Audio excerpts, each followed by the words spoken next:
7 محرم پانی بند، 10 محرم دوپہر اور ایک 6 ماہ کا بچہ پیاس سے بلک رہا تھا۔ حضرت امام حسین علیہ السلام نے آسمان سے مدد مانگی، جواب میں 3 شاخہ تیر آیا۔ وہ علی اصغر علیہ السلام جن کی گردن سے نکلنے والا خون حضرت امام علیہ السلام کے ہاتھوں میں تھا۔ آخر کیا گناہ تھا اس معصوم کا؟ ویڈیو آخر تک دیکھو، سانس رک جائے گی۔ تعارف کون تھے حضرت علی اصغر علیہ السلام؟ حضرت امام حسین علیہ السلام اور ارباب کے نور نظر پیدائش کربلا سے 6 ماہ پہلے۔ نام علی اصغر علیہ السلام۔ رسول اللہ صلی اللہ علیہ وآلہ وسلم کے نام پر ساری فوج پیاسی، لیکن یہ معصوم سب سے زیادہ پیاسا۔ تصور کریں خیمے کا سین، دل چیر دو۔ رباب علیہ السلام رو رہی ہیں، بچہ پیاس سے سسک رہا ہے، زبان تالو سے چپک گئی۔ امام علیہ السلام نے کہا، رباب صبر کرو، میں پانی مانگتا ہوں۔ امام علیہ السلام نے بچے کو گود میں لیا۔ تصور کریں خیمے سے نکلے، میدان کی طرف چلے۔ اے لوگو، اگر مجھ پر رحم نہیں، اس 6 ماہ کے دودھ پیتے پر تو کرو۔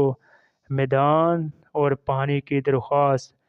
حضرت امام علیہ السلام نے لشکر کو 3 بار پکارا، پانی پانی پانی۔ کوئی جواب نہیں، صرف تلواریں تنی ہوئی۔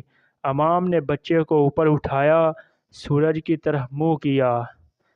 تصور کریں حرملہ نے کمان کھینچی، 3 شاخہ تیر چلا، سیدھا معصوم کے حلق میں۔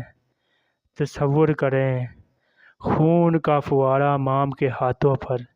امام علیہ السلام خون نے آسمان کی طرف اچھالا، ایک قطرہ زمین پر نہیں گرا۔ اے اللہ گواہ رہنا، یہ قربانی قبول کر لے۔ سبق اور ماں کی ممتا، 6 ماہ کی قربانی۔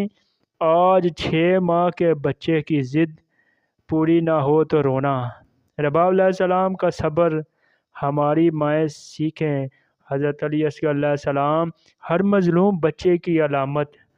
آنسو والا اگر 6 ماہ کے معصوم کا خون رولا گیا تو کمنٹ میں لکھو لعنت بر یزید۔ ایک لائک اور سبسکرائب کر دو تاکہ کربلا کی آواز ہر گھر تک جائے۔ اگلی ویڈیو بی بی سکینہ علیہ السلام کی پیاس، وہ بھی سنیں گے انشاءاللہ عز و جل۔